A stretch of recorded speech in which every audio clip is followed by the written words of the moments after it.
Welcome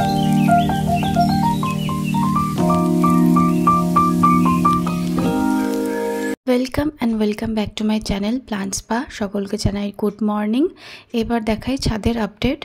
आगेर भिडियोते देखिएछिलाम जे कि करे बीज पुतेछि, कुमड़ोर चारा बड़ो हয়েছে, कुमड़ोও धरेছে। एबार देखुन सेई कुमड़ोटा खाওয়ার उपयोगी হয়ে গেছে।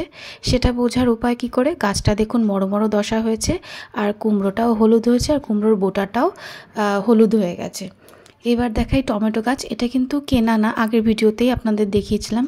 কোনোভাবে হয়েছিল গাছটা, আর দেখুন এত টমেটো পেয়েছি তার থেকে। এবার কুমড়োটাকে কেটে ফেলবো।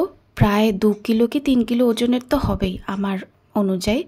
তো দেখুন, আপনাকে আর কেউ স্যাটিসফাই করতে পারুক না পারুক, গাছ কিন্তু আপনাকে অবশ্যই স্যাটিসফাই করবে।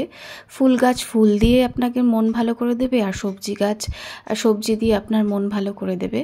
তো গাছ লাগান বেশি করে। দেখুন কত 40 ডিগ্রি গরম শুরু হয়ে গেছে, এখন গাছ লাগানোটা খুবই প্রয়োজন। এবার দেখাই ভেন্ডি গাছ, যেটা ওই গ্রো ব্যাগে মা করেছিল। সেই দেখুন সেই ভেন্ডি গাছগুলোতে এবার ভেন্ডি ধরা শুরু হয়ে গেছে।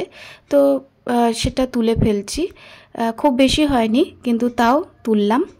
এবার এগুলো নিয়ে নিচে যাব, আর এবার এগুলো দিয়ে মা একটা সবজি বানাবে।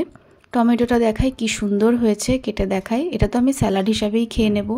আর ভেন্ডিটাও দেখুন কি কচি, মাথাটা চট করে ভেঙে গেল। এরপরে মা কুমড়ো কাটতে বসেছে। মানে আমি প্রথমে ট্রাই করেছিলাম কিন্তু পারছিলাম না, বেকাতারাভাবে কেটে ফেলেছি। তার জন্য দেখুন কীরকম বেকাতারা হয়েছে। তারপরে এই জিম্মাটা মাকেই দিয়ে দিলাম কাজটা নষ্ট করার পরে। এবার মা সুন্দর করে কেটে ফেলছে। কি সুন্দর কুমড়োটা হয়েছে। 10 টাকায় কুমড়োর বীজ পাওয়া যায়, আর ক্যারেটে হয়েছে কুমড়ো। আর এতে অনেক দিন তরকারি খাওয়া যাবে। মা অনেক নেইবার আছে, তাদেরকে কিছুটা দেবে যেহেতু গাছে হয়েছে। আর আমার জন্য এই তরকারি করছে রুটির। তো এইভাবে অর্গানিক ফ্রেশ সবজি আপনারাও চাইলে আপনাদের ছাদ বাগানে করতে পারেন সহজেই আর কম খরচে। খুব একটা খাটনিও নেই। আর কুমড়োর তো শাক আর ফল দুটোই খাওয়া যায়, তো লাভে লাভই হবে। এই যে মা রান্না চাপিয়ে দিয়েছে। এই ভিডিওটা দেখতে দেখতে চ্যানেলটিকে সাবস্ক্রাইব করে দিন, লাইক করে দিন, শেয়ার করে দিন, আর কমেন্ট অবশ্যই করবেন। বেল আইকনটিকে প্রেস করুন। Thank you.